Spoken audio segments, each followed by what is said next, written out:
ॐ नमो भगवते वासुदेवाय।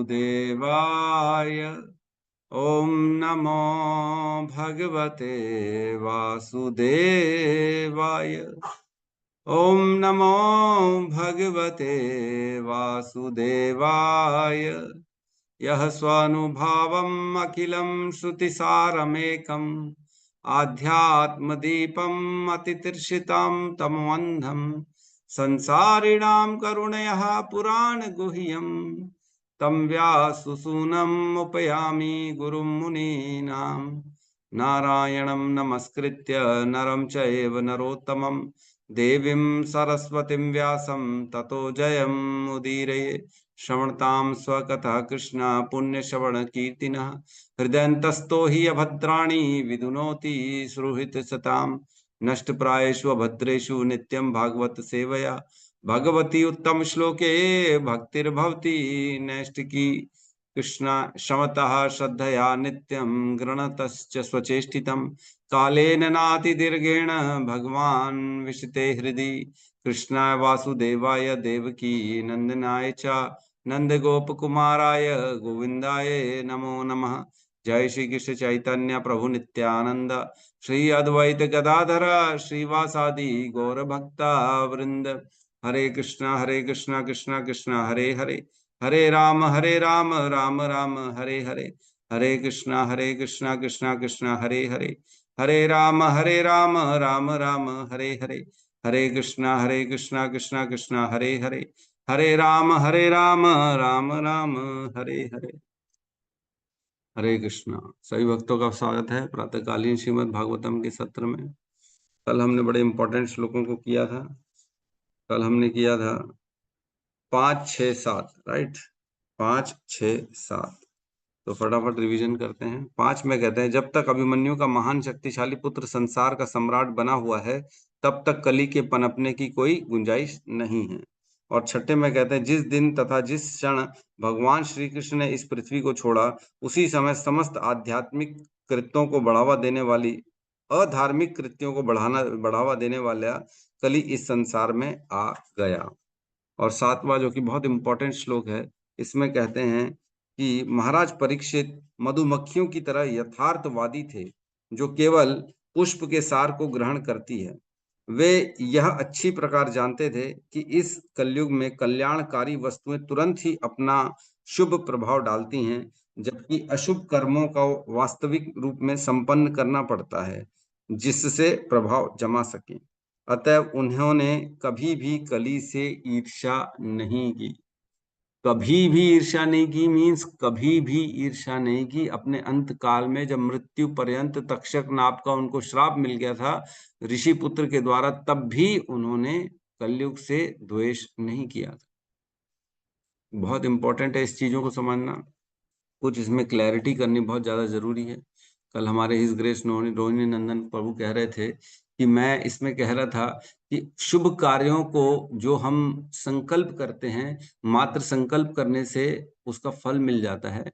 तो इनका कहना था प्रभु जी संकल्प जो है बेटर है उससे ज्यादा इच्छा कहें। तो मैं इसमें कहना चाहूंगा संकल्प का अर्थ आप लोग क्या लेते हैं, है ना। संकल्प का अर्थ जब हम किसी को जो है भंडारा कराना है, किसी को हमको जो है दान देना है, तब हम उनको प्रॉमिस करते कि हाँ प्रभु हम आपको जो है ये प्रॉमिस कर रहे हैं कि मैं भंडारा कराऊंगा, मैं ये दान दूंगा, मैं मंदिर में ये सेवा दूंगा, ये वस्त्र आदि भगवान के मैं प्रोवाइड कराऊंगा, या जो भी है एक कमरा मैं बनवा दूंगा, या जो भी इस टाइप की सेवा होती है इसका हम जो है एक प्रॉमिस करते हैं। इसको भी संकल्प कहा जाता है। और मन में प्रगाढ़ इच्छा जो होती है उसको भी संकल्प कहा जाता है। तो आज की दृष्टि में अगर कोई मन में प्रगाढ़ इच्छा कर लेना कि भगवान मैं इच्छा कर रहा हूं कि मैं आज से आपके लिए 16 माला आपकी सेवा के लिए करूंगा, या 32 करूंगा, या 64 करूंगा, तो उसको भी हम संकल्प ही कहते हैं। लेकिन एक इसमें बहुत बड़ा फर्क है। जब हम हमारे हृदय में भगवान के प्रति कोई कमिटमेंट करते हैं, तो जैसे अभी चतुर्मास चल रहा है, चतुर्मास में कहा जाता है कि केवल वही संकल्प लें जो कर सके, है ना। बाकी ऐसा कोई संकल्प ना लें जो ना कर सके। भाई सवेरे रोज मैं 4 बजे उठ के स्नान करूंगा और जो है मैं भगवान के 16 की जगह 32 माला करूंगा और एक टाइम आहार लूंगा, इस टाइप का कई लोग संकल्प कर लेते चतुर्मास में और बोलते हैं मैं ये भगवान की प्रसन्नता के लिए करने वाला हूँ। और अगर प्रैक्टिकली वो नहीं करते हैं तो क्या होता है? तो अपराध लगता है, क्या पाप लगता है, क्या होता है? अगर आपने संकल्प लिया मैं 4 बजे उठ के रोज स्नान करूंगा चातुर्मास में, और सपोज करो आपने 10 दिन किया, फिर उसके बाद आपकी तबीयत खराब हो गई या घर का माहौल या कुछ और बात हो गई, अब आपने कहा नहीं यार अब तो पॉसिबल नहीं है मेरे से, इसलिए अब मैं नहीं कर पाऊंगा, तो क्या होगा? कौन बताना चाहेगा? रोहिणी नंदन बाबू आप बताना चाहेंगे क्या होगा? हरे कृष्ण जी, दंडवत प्रणाम। प्रभु राम जी, राम। कुछ ऐसा कारण आ जाए जिसमें वो कुछ परिस्थिति ऐसे बन जाती है जिसके कारण अगर हम नहीं कर पाते हैं तो वो वहां तक तो जायज है प्रभु जी। और अगर हम जानबूझ के अगर संकल्प लिए हुए हैं और उसको फिर आला ढिली कर रहे हैं या जैसा भी है हम डिले कर रहे हैं, तो हमको उसका पाप तो लगेगा प्रभु जी ऐसे इसमें। प्रभु जी का कहना है कि अगर हमने संकल्प लिया है और हमारा हमने किया, लेकिन फिर बाद में अब मन नहीं हो रहा, मन बदल गया तो अब नहीं कर रहे हैं, तो उसका पाप लगेगा, प्रभु जी कह रहे हैं। राइट? यस अनिल प्रभु आप कहिए। हरे कृष्ण प्रभु जी। मेरे विचार से प्रभु जी पाप नहीं लगेगा, क्योंकि हमने संकल्प लिया है कि भक्ति में आगे बढ़ने के लिए संकल्प लिया है कि चतुर्थ मास में हमको मीठा नहीं खाना, ये नहीं करना है, जल्दी मैं उठूंगा। मतलब हम चाहते हैं कि भक्ति में और आगे बढ़े, तो भगवान यही देखते हैं कि चलो ठीक है, इसने 4 बजे उठने का संकल्प लिया, मीठा ना हूं नहीं खाऊंगा ये संकल्प लिया, और एक टाइम आहार लूंगा ये संकल्प किस लिए लिया? मेरी प्रसन्नता के लिए लिया, मतलब भक्ति में आगे बढ़ने के लिए लिया। सपोज अगर वो किसी कारण से नहीं कर पाता है तो भगवान मुझे लगता है उसको दोष मुक्त कर देते हैं, क्योंकि उन्होंने कोशिश करने का संकल्प लिया भी करूंगा, तो हम्म। मुझे लगता है उनको पाप नहीं लगेगा। हम्म। ठीक है। यस श्रद्धा माता जी। हरे कृष्ण प्रभु जी, दंडवत प्रणाम। भले हाँ। प्रभु जी, जैसे प्रभु जी लोग कह रहे हैं पाप नहीं लगेगा, पाप लगेगा, तो वो तो बात की बात है, लेकिन ना श्रद्धा भक्ति में कमी आएगी प्रभु जी, अपना संकल्प डोलेगा। हम्म। तो पाप नहीं लगेगा माता जी का कहना है, लेकिन श्रद्धा में कमी आ जाएगी। और क्योंकि कमिटमेंट फेल हो गया तो जी एक प्रभु। भक्ति में थोड़ी सी भक्ति डिग्रेडेशन नीचे डाउन। हो जाएगी, डाउन हो जाएगी भक्ति, माता जी का कहना है। और किसी का कुछ? यस गौतम बुद्ध प्रभु कहिए। हरे कृष्णा प्रभु जी, दंडवत प्रणाम। नाम। प्रभु जी, उसमें पाप नहीं लगेगा। अगर हम इसको उदाहरण से भी समझ सकते हैं, मान लीजिए मेरे माँ हैं, अगर माँ के लिए मैं उनके सामने संकल्प लूँ कि माँ मैं आपके लिए ये बनाऊंगा ये करूंगा करके, अगर किसी कारण परिस्थिति ऐसा कुछ आ गई, अगर मैंने नहीं किया, तो माँ मुझे नहीं डांटेगी, ठीक है बेटा तुमने प्रयास किया। तो भगवान भी वैसे है कि हम, लेकिन बार बार उस चीज को हमको नहीं करना है कि हमने बार बार संकल्प लेके करेंगे तो उससे फिर भगवान देखेंगे ये तो ऐसे ही करता है करके, तो उसमें पाप नहीं लगेगा प्रभु जी। और भक्ति मार्ग में अगर हम छोटा सा भी कुछ भी करते हैं, अगर प्रयास भी कर रहे हैं, तो वो भगवान उस चीज को देखते हैं कि हाँ इन्होंने बहुत दृढ़ता से प्रयास किया है, तो वो पाप नहीं लगेगा मुझे। पाप नहीं लगे। अच्छा अब एक और सवाल लेता हूं मैं। भगवान का नाम अगर कोई लेता है तो क्या उसको फल मिलेगा? उसका इंटेंशन कुछ भी हो, इंटेंशन कुछ भी हो, तो क्या फल मिलेगा कि नहीं मिलेगा? बताइए गौतम बुद्ध प्रभु। मिलेगा प्रभु जी। मिलेगा। जी इस बात प्रभु से जी। कोई लेना देना नहीं है कि उसने जो है भगवान का नाम किस उद्देश्य से लिया या क्या कारण था। राइट? यस। जी प्रभु जी। रामलला पर प्रभु भी कुछ कहना चाहते हैं, कहिए प्रभु।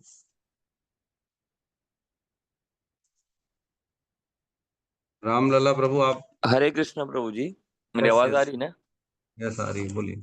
हाँ प्रभु, इसमें अगर इंटेंशन हमारा भगवान का नाम लेने का नहीं भी है या परिहास हाँ। करने के लिए भी ईर्ष्या पूर्वक भी लेते रहे, क्या हरे कृष्ण हरे राम बोल रहे हो, तो भी हम्म। नाम अपना प्रभाव दिखाएगा डेफिनेटली। वैसे शुद्ध नाम जैसे प्रभाव नहीं दिखाएगा, लेकिन नाम का प्रभाव तब भी माना जाता है। हम्म। जैसे ऐसा मैंने सुना है, एक व्यक्ति का हराम बोलते बोलते प्राण निकल गया तो भी उसको भगवत प्राप्ति, क्योंकि आखिरी में उसने राम बोल दिया था। हम्म। तो भगवत प्राप्ति नहीं मिलती है, उससे उसके समस्त पापों को नष्ट कर दिया जाता है जो भगवान नाम लेने से। और सपोज करो अंत काल में भगवान नाम ले लिया उसने, तो पापों से मुक्ति मिल जाती है, भगवत धाम नहीं मिलता उसको, भक्ति की दोबारा उसको फिर मौका मिलता है करने का। यह सत्यम प्रभु कहिए आप क्या कहना चाहते तो मुझे लगभग लगभग आपने सब कुछ बता दिया है, लेकिन मैं बस इसमें एक एग्जांपल ऐड करूंगा, अजामिल का। जो अजामिल अपने हाँ बेटे का वो जो नारायण नारायण नाम लेता राइट रहता राइट, था, और जो अनजाने में उसने भगवान का नाम लिया और उसको समस्त पापों से मुक्त कर दिया गया। तो अब हम आते हैं दोबारा अपने प्रश्न में कि संकल्प अगर हमने लिया और नहीं किया तो क्या होगा? तो पाप तो नहीं लगेगा, पाप नहीं लगेगा। संकल्प हमने किस चीज का किया इसके ऊपर डिपेंड करता है। मैंने संकल्प भगवान की प्रसन्नता के लिए, अपने सर्विसेज के लिए दिया। मैं अपने आप को भगवान के प्रति समर्पित कर रहा हूं, इस इसमें प्रगति करने के लिए मैंने संकल्प लिया। डिवोशनल सर्विसेज का संकल्प लिया, आध्यात्मिक संकल्प लिया मैंने। और सपोज करो वो नहीं भी हो पाया तो कोई फर्क नहीं पड़ता, कोई पाप नहीं लगता। लेकिन अगर मैंने आध्यात्मिक संकल्प जो है किसी व्यक्ति को दे दिया, है ना, किसी दूसरे वैष्णव को दे दिया, हे प्रभु आपको जो है ना मैं कल भोग कराऊंगा अपने घर में, मैं कल आपका भंडारा, कल आपका भोजन हमारे घर पे है, आप आइएगा। और कल मैंने फोन करके मैंने उनको मना कर दिया, नहीं प्रभु मैं तो नहीं करा पा रहा हूँ, गलती हो गई, मैं नहीं कर। जब हम दूसरे वैष्णवों को किसी चीज का आश्वासन दे देते हैं और वह नहीं करते हैं तब अपराध है ना। और अगर हम भगवान से, जो कि हमारे परम पिता हैं, उनको प्रसन्न करने के लिए अगर कोई हम संकल्प लेते हैं और उसके बाद नहीं कर पाते हैं तो कोई पाप नहीं है। लेकिन इसमें यद्यपि एक बहुत मुख्य कारण रहता है कि आपका भाव क्या है, इंटेंशंस क्या है, आपने किस उद्देश्य से और क्या संकल्प लिया। आपने संकल्प लिया कि मैं जो है चतुर्मास में जो है ना पूरा निर्जला करूंगा या जल में चतुर्मास करूंगा, और मालूम है आपको आप कर तो पाओगे नहीं। आपने क्या सोचा कि केवल भगवान को बोलना भर तो है हमको, भगवान को केवल मतलब उनको मैं कर तो नहीं पाऊंगा, लेकिन बोलने में क्या फर्क पड़ना है, अपना कोई जेब से टैक्स थोड़ी लग रहा है। तो आपके अंदर मालूम ही आप पूरा नहीं करोगे और आपने ऐसा संकल्प कर दिया, तो हमारे हृदय में कौन बैठा है? भगवान बैठे हैं। आपसे पहले किनको मालूम है? उनको मालूम है कि ये नहीं करने वाला है, उनको पहले ही मालूम है, हमसे पहले मालूम है उनको कि ये नहीं करने वाला है, ये जबरदस्ती का संकल्प ले रहा है। तो इच्छा जो होती है ना, वो बड़ी मुख्य कारण होती है उसमें कि क्या वाकई में मेरे अंदर इच्छा है। आज सपोज करो हमने संकल्प लिया है प्रभु, जितने भी जो है कोई गार्डन है, सपोज करो आपने देखा वहां बहुत सारे फूल लगे हैं, है ना, तो आपने संकल्प लिया है भगवान मेरी इच्छा है आज मैं ये सारे फूल आपके चरणों में चढ़ाता हूँ, मैं ये संकल्प ले रहा हूँ कि मैं आज आपके चरणों में सारे फूल चढ़ाता हूँ। आपने हृदय से चढ़ा दिए, तो इसमें अपराध लगेगा? नहीं चढ़ा पाए तो नहीं लगेगा। तो इच्छा और संकल्प में कोई बहुत बड़ा भेद नहीं है। इच्छा, दृढ़ इच्छा को हम संकल्प कहेंगे कि नहीं मैं तो चाहता ही हूं, एकदम मेरे हृदय से इच्छा है कि मैं इसको करूं, मैं करके ही रहूंगा।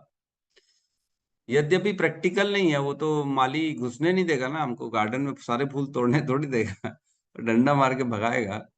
लेकिन फिर भी हमने इच्छा करी, नहीं भगवान मैं आपको ये चढ़ा रहा हूं, मेरी तरफ से ये आपके चरणों में समर्पित है। तो इस पे कोई अपराध नहीं है, हमको मालूम है, लेकिन हमारी इच्छा तो है ना, सही में इच्छा है कि नहीं, ये डिपेंड करता है।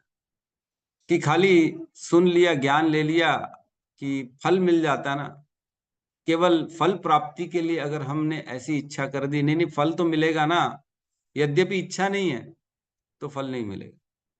इच्छा होना बहुत ज्यादा जरूरी, इच्छा, है ना। किसी भी कार्य को पूरा करने के लिए 5 चीजें बहुत ज्यादा जरूरी है ना। अधिष्ठानाम तथा कर्ता कारणम च पृथक विधम विविधाश्च पृथक चेष्टा देवम च एव अत्र पंचमम। 18वें अध्याय में ये श्लोक आता है जिसमें किसी भी कार्य को करने के लिए 5 चीजें बहुत इंपॉर्टेंट होती हैं, है ना। उसमें है चेष्टा, चेष्टा का अर्थ लिया गया है इच्छा, है ना। चेष्टा जो है ना उसका ये अर्थ नहीं है कि हम प्रयास करें, प्रयास नहीं, प्रयास से पहले होती है इच्छा, इच्छा होती है तब प्रयास होते हैं। प्रयास तभी संभव है जब हमारे अंदर प्रबल इच्छा होती है। तो इच्छा अगर है तो वह कार्य संपन्न होगा, नहीं तो नहीं होगा। इच्छा नहीं है तो नहीं होगा। तो भगवान इच्छा देखते हैं, भगवान भावग्राही जनार्दन है, भाव को देखते हैं। हाँ, मैं चाहता तो हूं, लेकिन क्या कहते हैं हमारे जो है ना, गोपियां क्या कहती हैं?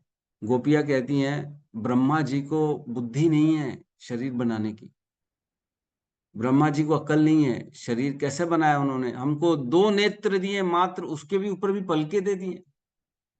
और इंद्र को 1000 नेत्र दिए।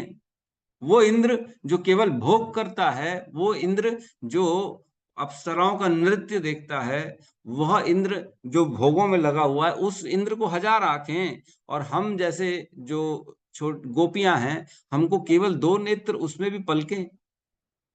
काश हमको भी 1000 नेत्र होते तो हम भगवान का दर्शन कर पाते। 1000 नेत्रों से भगवान को ही देखते हैं। तो ये इच्छा है ना? ये सच की इच्छा है। ये ऐसा नहीं है कि वो फेकोलॉजी कर रही है, अरे ठीक है यार, भगवान को प्रसन्न करना है तो कुछ भी बोल दिया, ऐसा नहीं। ये सच में इच्छा है, यद्यपि पॉसिबल नहीं है। ये मनुष्य जीवन में, ये जो पृथ्वी लोक में जो मनुष्य है, उनको 1000 नेत्र नहीं देते ब्रह्मा, ये पॉसिबल नहीं है। लेकिन फिर भी इच्छा कर रही है कि मेरे को 1000 नेत्र होते तो मैं भगवान का दर्शन करती। तो इसी प्रकार हमको इच्छा होनी चाहिए। अगर हमने इच्छा करी, वो प्रबल इच्छा, तो भगवान उसको स्वीकार करेंगे। यद्यपि पॉसिबल नहीं है, फिर भी हम सच में चाहते हैं, लेकिन नहीं कर पा रहे। क्यों? क्योंकि हम मनुष्य के शरीर में हैं, और मनुष्य के शरीर में कुछ बाउंड्रीज हैं, उसके बियॉन्ड वो मनुष्य के शरीर काम नहीं करता। लेकिन हम चाहते जरूर हैं करना। तो इसलिए यहाँ पे इच्छा का बड़ा इंपॉर्टेंट रोल है। जो इच्छा और संकल्प में केवल ये फर्क है कि हम प्रबल इच्छा में एकदम वाकई में चाहता हूं करना, लेकिन यद्यपि नहीं भी कर पाया तो कोई प्रॉब्लम नहीं। ठीक है, तो ये छोटा सा डिफरेंस है।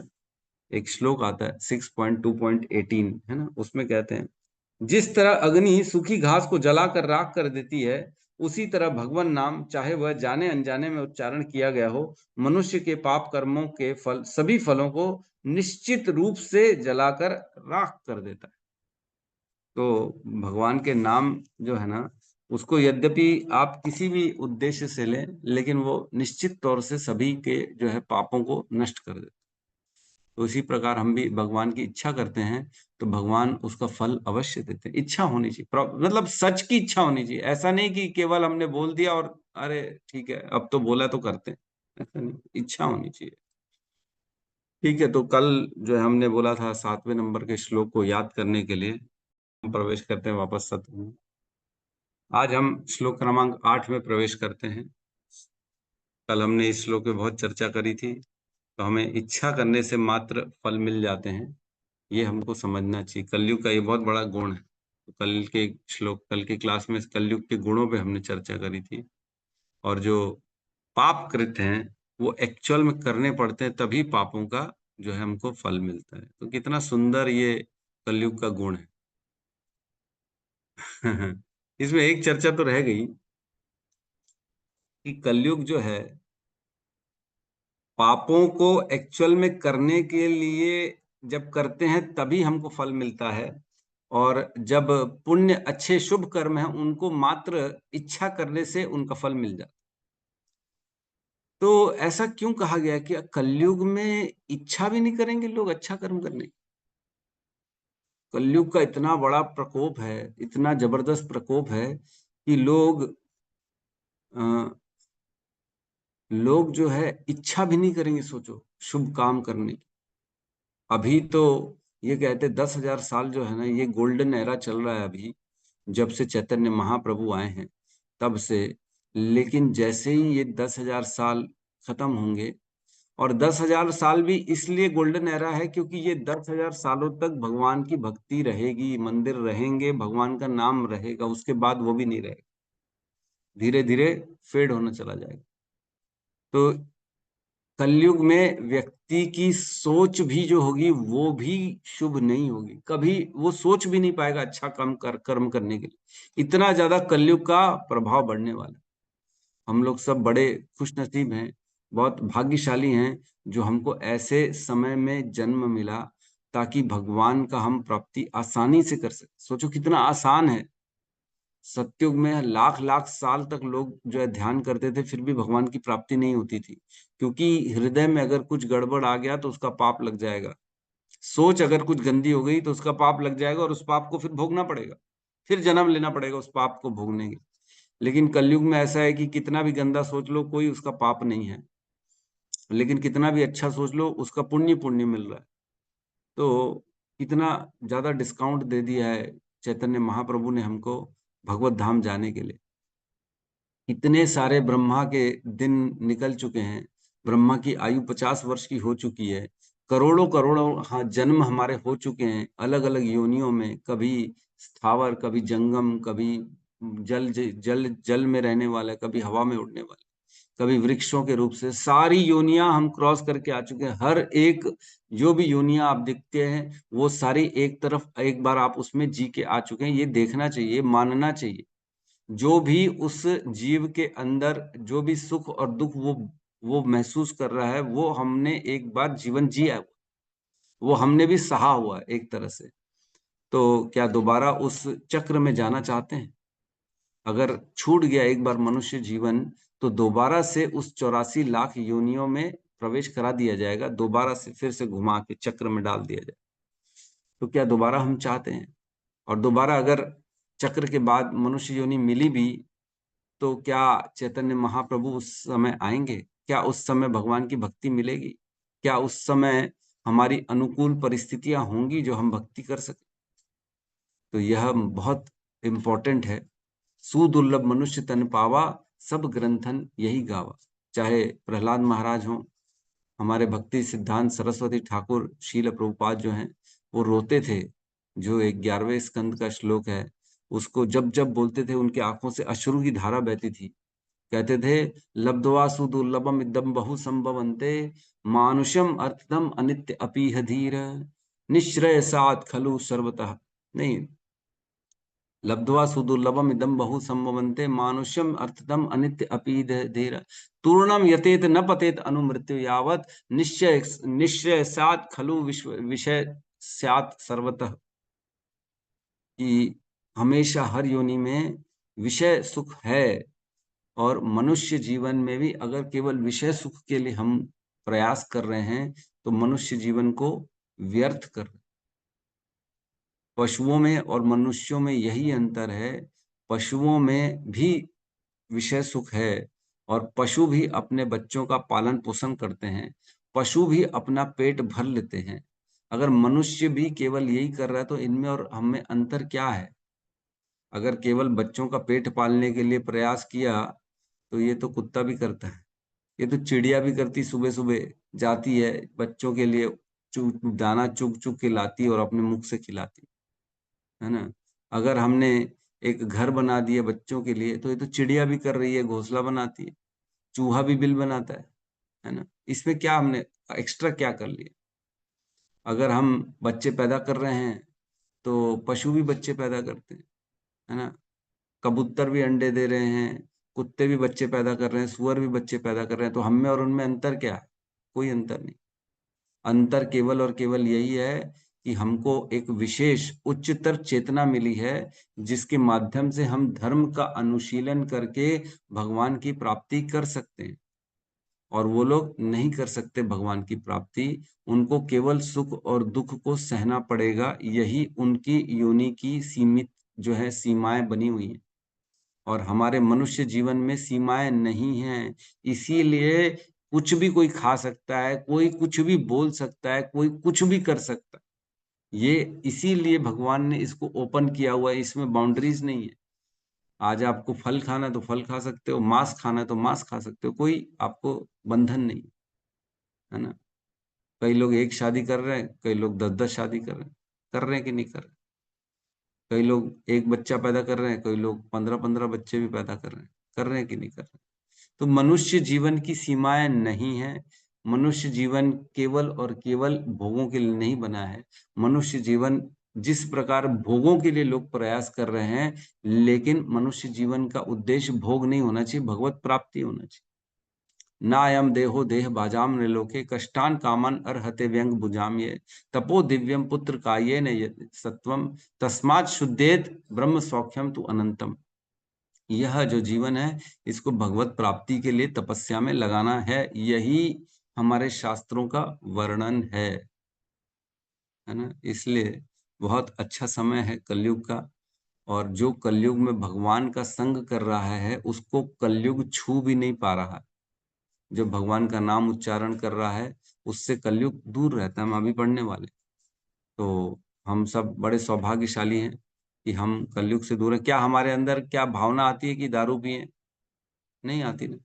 अब तो ऐसा है, दारू दुकान से निकलते हैं तो भी देखते हैं, बोलते हैं अरे यार कैसे लोग हैं बेचारे भटके हुए, है ना। और जब कहीं कहीं मांस पक रहा है या मांस कट रहा है तो देख के इच्छा होती है क्या खाने की? नहीं होती। अब तो मेरी तो बिल्कुल नहीं होती, बल्कि दुर्गंध आती है, भैया इसको दूर करो यहाँ से। सामने भी ला दे कोई तो दूर करो भैया हमारे को यहाँ से। क्यों? क्योंकि अब जो है ना धीरे धीरे हम भगवान की चेतना में जागृत हो रहे हैं और कलयुग से दूर जा रहे हैं, इसलिए कलयुग का प्रभाव कम आता है भक्तों के ऊपर। जो 16 माला करता है, 4 नियम फॉलो करता है, भगवान के श्रवण में जिसका इंटरेस्ट है, उसको कलयुग नहीं छू पाएगा। कलयुग केवल उनको छूता है प्याज से भी, प्रभु जी कह रहे हैं प्याज से भी दुर्गंध आ रही। सही बात। कलयुग केवल किनको छूता है? जो ये 4 स्थानों में जाते हैं।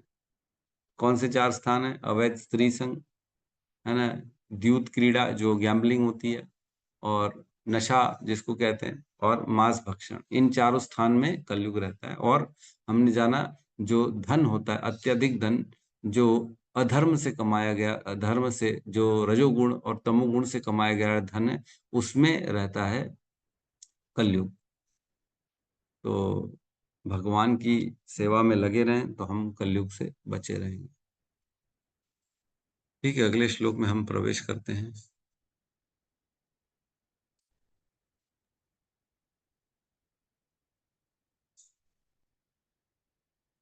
आठवां नंबर श्लोक, अध्याय 18, स्कंद 1, ब्राह्मण बालक द्वारा महाराज परीक्षित को शाप।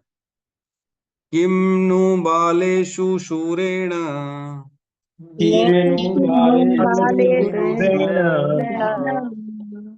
कलीनाधीर्भिरुणा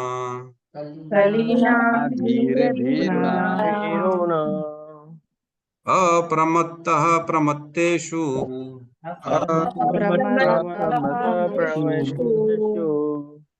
यो वृकोऽन्ध्रिषु वर्तते।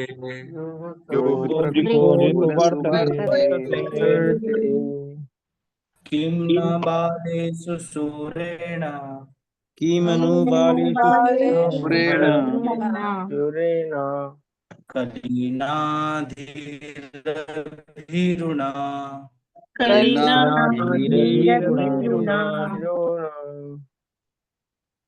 अप्रमत्तः प्रमत्तेषु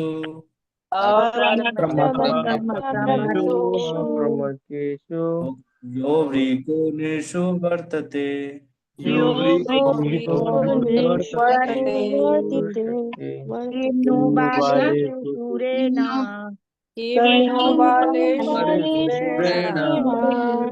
कलीनाधीरभीरुना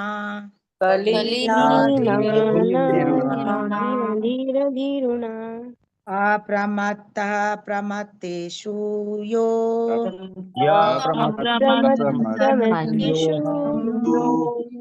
वृको नृषु वर्तते।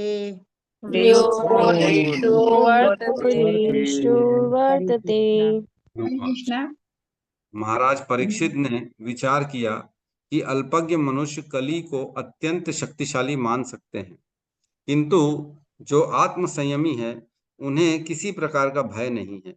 राजा बाघ के समान शक्तिमान थे और अल्पज्ञ चिंता रहित मनुष्यों की देखभाल करते थे।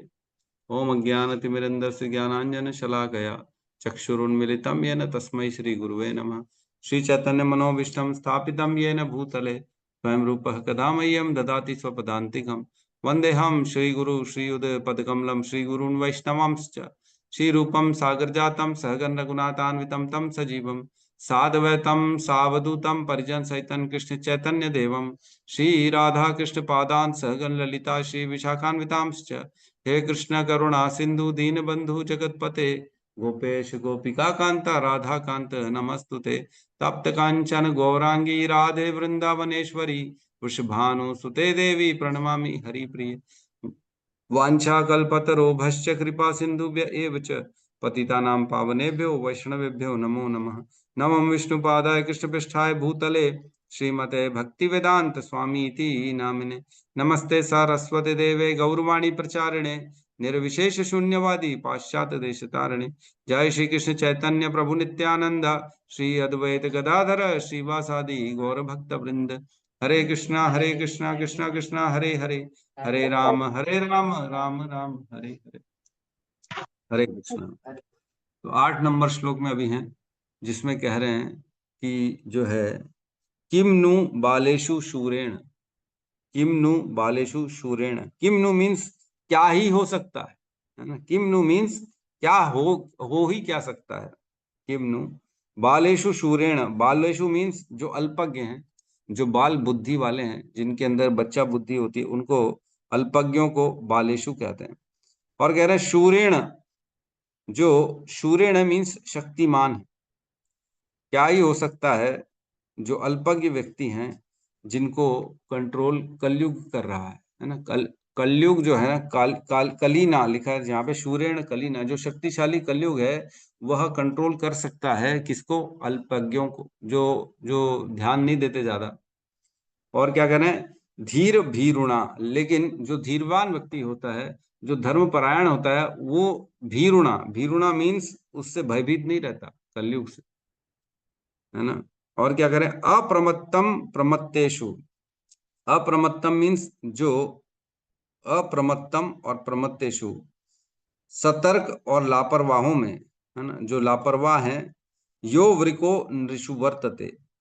लेकिन राजा, ऐसे लोग चाहे अप्रमत्त हो, चाहे वो लापरवाह हो, चाहे प्रमत्तेषु, चाहे वो जो सतर्क, है ना, दोनों की स्थिति में क्या ही कर लेगा कलयुग। अगर राजा यो वृका नृषु वर्तते, अगर राजा शक्तिशाली है और राजा जो है वो सभी का ध्यान रख रहा है, तो राजा बाघ के समान, यहाँ पे शेर के समान है। और अगर वो सभी का ख्याल करता है तो क्या ही कर लेगा कलयुग। चाहे प्रमत्त हो, चाहे अप्रमत्त हो, चाहे अल्प बुद्धि हो, चाहे शूरेण हो, जैसी भी स्थिति हो, धीरवान व्यक्ति क्यों ना हो, सभी की स्थिति ऐसी है। अगर राजा बाघ के समान शक्तिशाली है तो उनका कोई कुछ नहीं बिगाड़ सकता, चाहे कलयुग ही क्यों ना हो। तो यहाँ इसलिए कह रहे हैं कि कलयुग को मारा क्यों नहीं, है ना। इसका क्वेश्चन का आंसर मिल रहा है यहाँ पे। कोई कह सकता है, कोई प्रश्न उठा सकता है कि जब कलयुग इतना बेकार ही था, आखिर तो बेकार था ना, है तो बेकार ना, लोगों को किसी भी तरह से अपने झांसे में लेके उनको जो है अधर्म करने में विवश कर देता है। ऐसे कलयुग को मार ही देना बेटर है भाई। कलयुग को जब राजा परीक्षित के सामने अपॉर्चुनिटी थी तो मार देते, अच्छा ही हो जाता मार देते। क्योंकि कलयुग में तो लोगों की सोच भी कलयुग कंट्रोल करने वाला है, और जो सोचेंगे कलयुग ऐसा प्रभाव डालेगा कि कोई अच्छा सोच भी नहीं पाएगा। आज भी हम देखते हैं अच्छा सोचने वाले लोग कितने हैं। कोई भी अगर झगड़ा होता है तो झगड़े के मजे लेने वाले सब खड़े हो जाते हैं, लेकिन झगड़ा सॉल्व कराने वाला कोई मिलता नहीं है। ढूंढने ढूंढने चले जाओगे, कोई झगड़ा सुलझाएगा नहीं। अरे बोले लड़ने तो अच्छा लग रहा है, दोनों को लड़ा देंगे, ये भी मेरे से बना रहा है, वो भी मेरे से बना रहा है, और आपस में दोनों लड़ते रहे। ये आजकल जो है ना सिस्टम लोगों ने अडॉप्ट कर लिया है कि डिवाइड एंड रूल पॉलिसी, दोनों को लड़वा दो और मैं रूल करूं। तो ये कलयुग का जो है, ये कलयुग का प्रभाव है। कलयुग किसी के भी विचारों को शुद्ध नहीं रहने देगा। जब इतना खराब है कलयुग की, लोगों को विचार भी शुद्ध नहीं होंगे, सोच भी नहीं कर पाएंगे भगवान की सेवा के लिए, अच्छे काम के लिए, तो ऐसे कलयुग को तो परीक्षित महाराज को मार ही देना चाहिए। ये कहने का प्रश्न है। तो इसके उत्तर में ये श्लोक आ रहा है। इसमें कह रहे हैं नहीं नहीं, राजा जो है ना वो इतनी शक्तिशाली है कि उसकी प्रजा जो है, चाहे अप्रमत्त हो, चाहे प्रमत्त हो, चाहे धीरवान हो, चाहे अल्पज्ञ हो, है ना, बालेशु क्यों ना हो, अगर राजा बाघ के समान है तो उस स्थिति में कलयुग अपना प्रकोप प्रभाव नहीं डाल सकता। इसका अर्थ ये। कहते हैं ना, क्या कहते हैं, क्या कहते हैं, दुर्घटना घटी है, दृष्टि हटी सावधानी दुर्घटना घटी। हटी, सावधानी हटी, दुर्घटना घटी। हाँ, सावधानी हटी दुर्घटना घटी, ये तो सब मानते हैं, सावधानी हटी दुर्घटना घटी, बिल्कुल सही है ना। उसी प्रकार अगर व्यक्ति सावधान नहीं रहेगा तो कलयुग आके प्रकोप डाल देगा। सावधानी हटी तो कलयुग का प्रकोप आएगा और दुर्घटना घट जाएगी, व्यक्ति कलयुग में बह जाएगा उसके विचारों में, उसके प्रभाव में। तो राजा परीक्षित जो है इतने महान, इतने सक्षम थे कि उन्होंने कोई स्थान में ऐसी अधर्मकृत होने के लिए जगह ही नहीं छोड़ी कि कलयुग अपना प्रभाव डाल सके।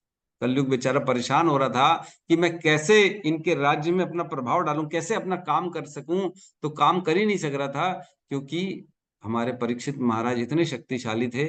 उन्होंने पूरी प्रजा को, चाहे अल्पज्ञ हो, चाहे बुद्धिमान हो, चाहे धीरवान हो, चाहे अप्रमत्त हो, प्रमत्त हो, सभी को ऐसा उन्होंने प्रोटेक्ट करके रखा था कि कहीं पे कलयुग अपना प्रभाव डाल ही नहीं पा रहा। ऐसा इस श्लोक का अर्थ ही है। तो इससे एक बहुत अच्छी चीज हमको सीखने की, इसमें कह रहे हैं तात्पर्य में, जो श्री भगवान के भक्त नहीं हैं, है ना, वे चिंता रहित तथा मंद बुद्धि होते हैं। जो भगवान के भक्त नहीं है वो कौन है? वो पहले तो चिंता रहित हैं। किस बात की चिंता? अच्छा, भक्तों को चिंता रहती है और अभक्तों को चिंता नहीं रहती है। तो भक्तों को किस बात की चिंता रहती है? कौन बताएगा, क्या चिंता रहती है भक्तों को? बताइए गौतम प्रभु, क्या कह रहे हैं? प्रभु जी, उसको कल की चिंता रहती है कि मैं अच्छा घर बना पाऊंगा, प्लानिंग्स करता है वो, ताकि और अच्छे से नहीं वो नहीं, कर सकूं। भक्तों को क्या चिंता रहती है? अभक्त चिंता रहित रहते हैं और भक्त चिंता करते हैं। किस चीज की चिंता करते हैं भक्त? भक्त चिंता करते हैं प्रभु जी, भगवान की सेवाओं के लिए, अपनी भक्ति के लिए, किस तरीके से वो अच्छे से भगवान की और सेवा कर सके। कोई ऐसी चीज तो नहीं है जो भगवान की सेवा में हमको दूरी कर रहे हैं। अपनी साधनाओं के लिए भी चिंता रहते हैं, अपराध की तो मतलब चिंता वो। करते हैं, राइट। एक आपने बोला, अच्छा, अपराध की चिंता करते हैं कि अपराध ना हो जाए, मैं कहीं भगवान की सर्विसेज से परे ना हो जाऊं, है ना। ठीक है, ये एक पॉइंट बहुत अच्छा है। ये श्रद्धा माता जी, आप बताइए क्या चिंता करते हैं भक्त? हरे कृष्ण प्रभु जी।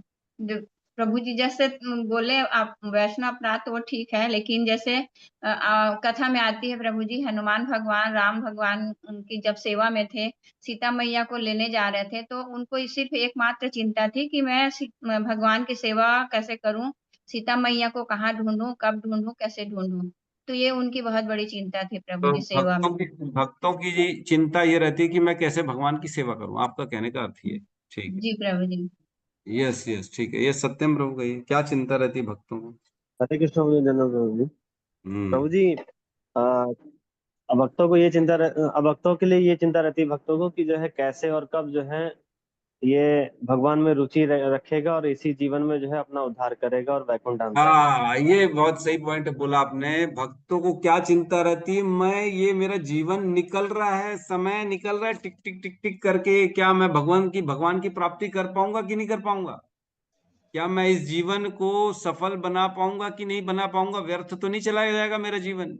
भविष्य की चिंता होती है, क्या मेरे को अगली योनि मिलेगी कि नहीं मिलेगी, मैं कौन सी योनि में चले जाऊंगा, क्या जन्म मृत्यु के चक्र से मैं पार हो पाऊंगा कि नहीं हो पाऊंगा?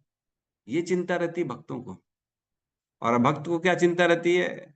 अरे कोई स्वर्ग नरक है ही नहीं, मजे कर लो, क्या फर्क पड़ना। अब भक्त को क्या चिंता होती है? वो कहता है enjoy life before it melts. जैसे आइसक्रीम पिघल रही है, उसके पहले एंजॉय कर लो, उसको खा लो। वैसी अभक्त क्या सोचता है कि ये जीवन भी मेरा निकलता जा रहा है, निकलता जा रहा है, इसको खा लो, मजे कर लो इसका पूरा का पूरा। और जो भक्त होता है ना, वो फूक फूक के कदम करता है कि कहीं पे भी एक मैंने अगर गंदा काम कर दिया तो मैं कर्म के बंधन में फंस जाऊंगा, दोबारा मेरे को जन्म मृत्यु के चक्र में आना पड़ेगा, मेरे से पाप होगा तो पाप को भोगना पड़ेगा। ये चिंता रहती है भक्तों को। भगवान की सेवा इसलिए करते हैं ताकि बस भगवान, अब जो मेरे को ये अपॉर्चुनिटी मिले मनुष्य जीवन, मेरे को इसका अब जो है ना पूर्ण लाभ मिल जाए और मैं इस जन्म मृत्यु के चक्र से बाहर हो जाऊं, आपकी शरणागति करूं, आपको जो जो मेरा स्वभाव है, जो जीवेरे स्वरूप है कृष्णेर नित्य दास, हमारा स्वरूप ही है हमको कृष्ण के साथ रहना, उनके हम नित्य दास हैं, है ना। तो ये हमको चिंता रहती है कि क्या वाकई में मैं अपने पिता से मिल पाऊंगा, क्या उनके साथ रह पाऊंगा दोबारा। मैं क्या कृष्ण धाम गोलोक वृंदावन जाके अपने माता पिता जो हैं वहां पे कृष्ण जो हैं उन्हीं के साथ सदैव सदैव के लिए इस दुनिया में जो संसार में कलमश भरा पड़ा हुआ इसको छोड़ के वापस जा पाऊंगा, ये चिंता रहती भक्तों, है ना। और भक्तों को चिंता क्या रहती है? गाड़ी, घोड़ा, बंगला, मौज मस्ती, इंद्रिय तृप्ति, इनको वो चिंता रहती है। बाकी चिंता रहित रहते हैं, मुद्दा जो है ना, जो चिंता करने का विषय उसमें चिंता रहित रहते हैं वो, और भक्त चिंता करते हैं। और क्या करें? मंद बुद्धि होते हैं। अभक्त जो है वो मंद बुद्धि होते हैं। मंद मंद बुद्धि, अरे बड़े बड़े साइंटिस्ट हैं, प्रोफेसर हैं, स्कूल कॉलेज में पढ़ा रहे हैं, तो उनको मंद बुद्धि कैसे बोलेगा? फिजिक्स, मैथ्स, क्या क्या, क्वांटम फिजिक्स, बड़े बड़े आजकल लेक्चर्स आते हैं, बड़े बड़े जो है इन्वेंशंस चल रहे हैं, है ना। एटम लेवल पे, न्यूक्लियर लेवल पे प्लांट्स बना रहे हैं, क्या क्या हो रहा है, बाप रे बाप। तो उनको क्या कह रहे हैं यहाँ पे? अल्प बुद्धि होते हैं। क्यों अल्प बुद्धि होते हैं वो? क्योंकि वो अपने आत्म साक्षात्कार का विचार नहीं कर पाते। अल्प बुद्धि क्यों होते हैं? क्योंकि वो अपने आप को शरीर सोचते हैं, मैं शरीर हूं, ये उनका अविद्या है, अल्प बुद्धि है। तो जो आत्म साक्षात्कार के रास्ते पे है वह बुद्धिमान। कौन सी शिक्षा हमारे काम आने वाली है? मैंने तो सीए किया हुआ है, मैं तो सीए बना हूं आज, I am qualified chartered accountant. तो मैंने बहुत पढ़ा, इकोनॉमिक्स पढ़ा, अकाउंट्स पढ़ा, लॉ पढ़ा, कंपनी लॉ पढ़ा, इनकम टैक्स पढ़ा, ये पढ़ा वो पढ़ा। क्या काम आ रहा है मेरे? कोई काम आ रहा है?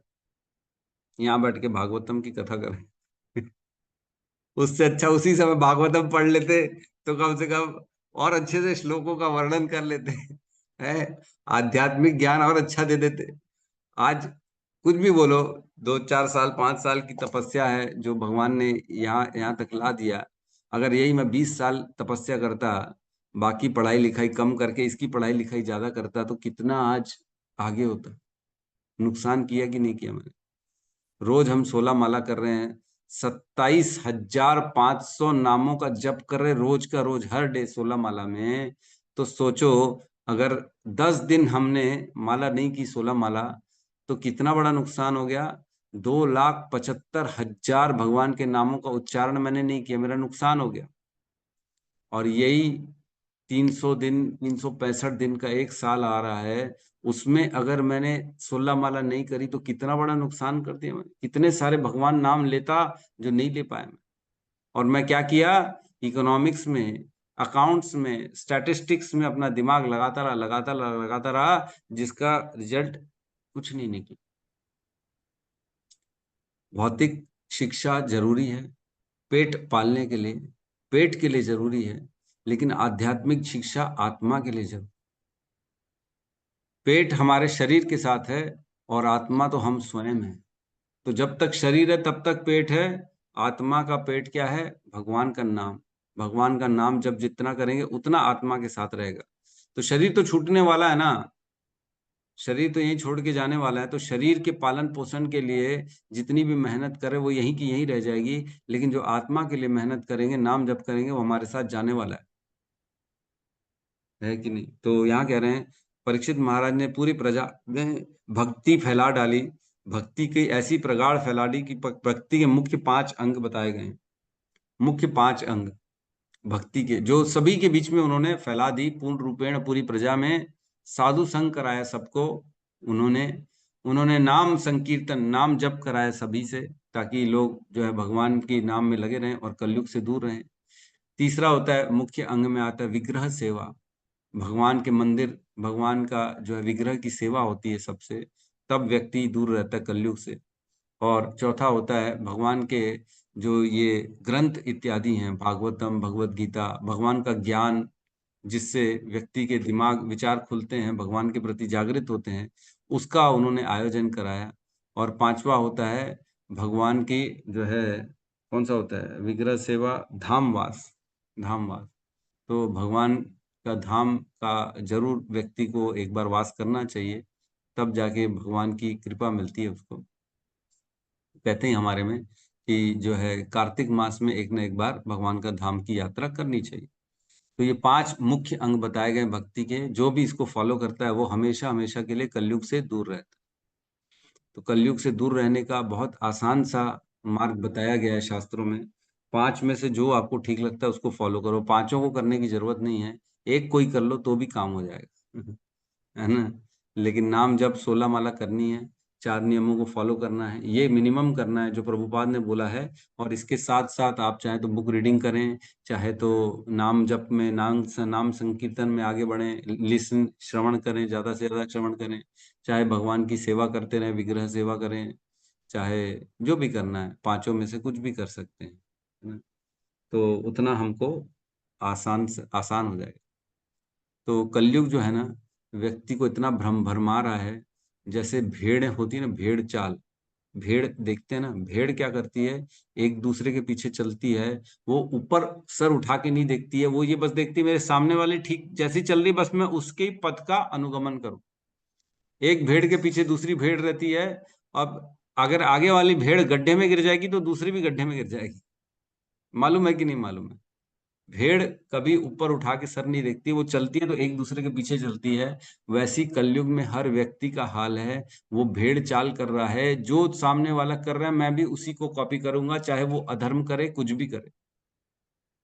बड़ा विचित्र परिस्थिति हो गई है। पत्नी कहती है पति को कि जो है एक कार ले लो, भले नीचे से पैसे लो, ऊपर से पैसे लो, कैसे भी करके पैसे का जुगाड़ करो और एक कार तो ले लो, पाप करो भले, क्योंकि पड़ोसी ने कार ले ली।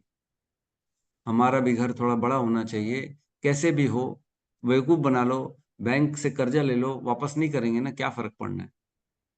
कुछ भी करके भेड़ चाल चल रही है, क्यों? क्योंकि हमको केवल दिखाना है।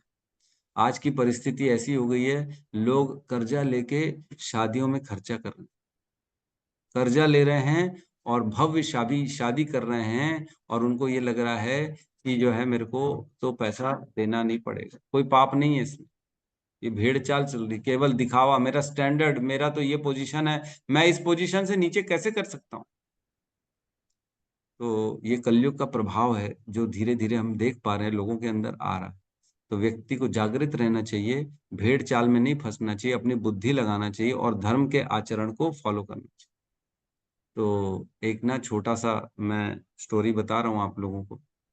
एक व्यक्ति था, बड़ा ईमानदार व्यक्ति था, और उसने ना पूरा जीवन जॉब किया, और जॉब से जो सैलरी मिलती थी उसका 50% एक अकाउंट में डिपॉजिट करता था, ताकि वह पैसे मेरे बुढ़ापे में काम आए। वह पैसे मैं अंत काल में जब मेरा रिटायरमेंट होगा तब आराम से उसको पैसे का यूज करूंगा और उस पैसे को मैं भोग करूंगा। पूरा जीवन उसने काम किया। अंत काल में जब डॉक्टर ने बोला अब तुम्हारा जो है ना बीमारी हो गई, अब तुम्हारे पास ज्यादा समय नहीं है, तब वो बैंक जाता है और वो पैसा निकालने के लिए मैनेजर को रिक्वेस्ट करता है। तो उसके अकाउंट में जब मैनेजर ने चेक किया तो उसके अकाउंट में तो कोई रुपया ही नहीं है। तो ये व्यक्ति जो है ये पागल हो जाता है, ये बोलता है ये कैसे हो गया, मैंने तो पूरा जीवन, सोचो कोई अगर 40 साल 50 साल का जीवन, पूरा जीवन मेहनत करके सैलरी बचा बचा के एक अकाउंट में डिपॉजिट किया है, और बाद में जब उसको यूज करने की बारी आई है तब अकाउंट मैनेजर बोलता है, बैंक मैनेजर, कि तुम्हारे अकाउंट में कोई पैसा नहीं है। तो इसने पूछा ये कैसे पॉसिबल है, मैंने तो जमा किया है।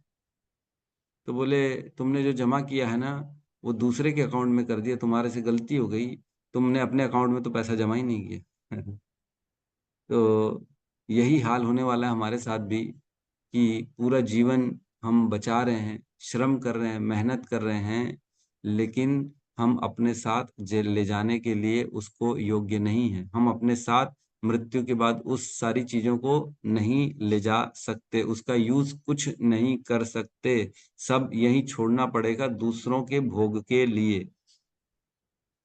कलयुग इस प्रकार हमको भ्रम में डालता है ना। यंत्रारूणी माया, है ना, क्या कहते हैं, ईश्वर सर्वभूतानाम हृदय देशे अर्जुन तिष्ठति भ्राम्यन सर्वभूतानि यंत्रारूणी माया। ये यंत्र रूपी मशीन है, जो शरीर है, इसमें भ्रमित कर रहे हैं भगवान हमको, है ना, माया द्वारा सब भ्रम में है। और उनको इधर उधर फंसाया जा रहा है। पूरा जीवन जिसके लिए श्रम किया और बाद में पता लगता है वह चीज हमारी है ही नहीं। अपना पुत्र अपना पुत्री बोल के बचपन से बड़ा किया बड़ा किया बड़ा किया, शादी हो गई, उसके बच्चे हो गए, अब वो बोलता है अब तुम जानो, तुम्हारा जीवन जाने, हमारे क्या, हमको छोड़ दो। तब जाके आंखें खुलती है, अरे ये तो मेरा नहीं है, मैं जिसको अपना समझे ये तो अपना नहीं, ये तो पराया निकल गया। तो आजकल जो है ना, व्यक्ति को अपना उद्धार साथ में करना है और अपने कर्तव्यों को करना है ना। बच्चे हैं, पति है, पत्नी है, जो भी हमारे धर्म है, ये कर्तव्य के समान करना है, ना कि इसमें आसक्त होकर कर्म करना। सब है पुंसाम परो धर्म यथोर भक्ति अधोक्षजे अहेतुकी अप्रतिहता यह आत्मा सुप्रसिद्धति। हमारा जो परम धर्म है, परो धर्म है, वो भगवान की सेवा करना है ना, परम धर्म है वो। और जो स्वधर्म है वो क्या है? स्वधर्म पुनिष्ठ नहीं, क्या है श्लोक जिसमें कहते हैं श्रम एव ही केवलम, क्या किया?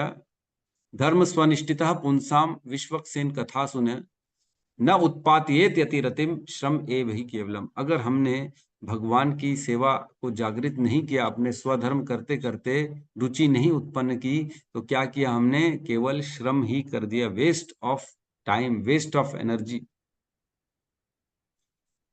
ठीक है, तो आशा करते हैं सबको समझ में आ गई होगी चीजें। तो किसी का प्रश्न है तो हम यहाँ पे ले सकते हैं। हरे हरे कृष्ण हरे कृष्ण हरे हरे राम हरे राम हरे राम हरे हरे राम राम हरे हरे समस्त भक्त वृंद की जय। जय सद्गुरु शील प्रभुपाद की जय। जय जय आई गौर प्रेमानंदे हरि हरि बोल। हरि बोल कृष्ण प्रभु जी दंडवत प्रणाम। हरे कृष्ण प्रभु जी धन्यवाद। Thank you. हरे कृष्ण।